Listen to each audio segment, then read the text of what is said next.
Salut à toi, je suis super content d'être dans tes oreilles ce matin pour ce mois d'avril où je te partage une idée par jour et la manière de l'intégrer à ton quotidien. On est jeudi 11 avril, aujourd'hui je te parle de l'intuition. On dit souvent que le cœur a ses raisons que la raison ne connaît pas, et je crois que c'est vraiment ça. Des fois tu sens quelque chose, tu ressens un truc qui te dit de le faire ou pas de le faire. Et si tu fais comme la majorité d'entre nous, tu n'en tiens pas compte. Et après écoute, tu te dis, si j'avais su, je me serais écouté. J'ai entendu ça des centaines de fois avec mes clients. Je sentais pas ce job. Ou il y avait un truc qui me gênait avec cette femme ou cet homme. Et malheureusement, ces personnes ne se sont pas écoutées. Se fier à ton intuition, ça peut te permettre de naviguer beaucoup plus facilement dans la vie, en étant plus aligné et plus authentique avec toi. Même si rationnellement, ça ne s'explique pas. Ça peut être une destination de vacances.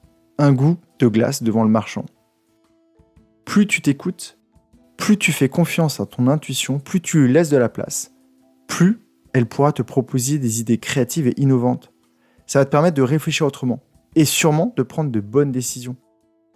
L'idée, c'est pas que ton intuition vienne se battre contre des éléments rationnels et logiques, mais ça vienne en complément. Alors comment la développer ? Tout simplement en lui laissant de la place. En évitant de la perturber avec un brouhaha mental ou avec du bruit de l'extérieur. C'est super de suivre les conseils des autres, mais quand tu fais ça, en fait, tu te laisses influencer. Donc offre-toi du silence et tu commenceras à entendre ton intuition. Vois-le comme une sorte de petit guide intérieur. La méditation, ça peut être aussi un bon moyen pour te connecter à ton intuition.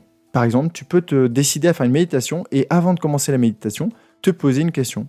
Dois-je accepter ce job ? Ou est-ce un endroit pour moi ? Et tu verras quelles sont les réponses qui te viennent quand ton esprit sera calme, au silence, et que tu seras connecté avec toi-même. Après coup, tu peux aussi te demander, est-ce que la décision a été bonne ou pas ? Et quelle était ma première impression ? Comme ça va te permettre de vérifier la fiabilité de ton intuition. Et plus tu vas la sentir fiable, plus tu vas lui accorder de l'importance et plus elle t'aidera à prendre les bonnes décisions. Par exemple, moi, la dernière fois que j'ai eu un choix à faire, c'était pour choisir un accompagnement professionnel. Et j'ai fait un tableau de choix avec des critères très logiques. Le montant, la durée, la preuve sociale. Et puis j'ai ajouté un critère, feeling. Est-ce que je sens le créateur de cette structure que je vais intégrer ? Est-ce que je sens la personne que j'ai eu au téléphone et qui m'a présenté l'offre ? Et ça m'a permis de décider.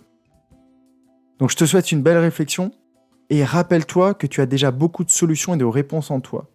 Mais pour y avoir accès, il te faut un environnement où tu puisses t'écouter. Pense à t'abonner au podcast si ce n'est pas déjà fait. Demain, je te parle de pardon. Et tu vas comprendre comment cette pratique peut t'aider à te créer un présent plus serein et plus apaisé. Prends bien soin de toi. Je te souhaite une magnifique journée. On se retrouve demain, ici même, à 7h. Bye bye.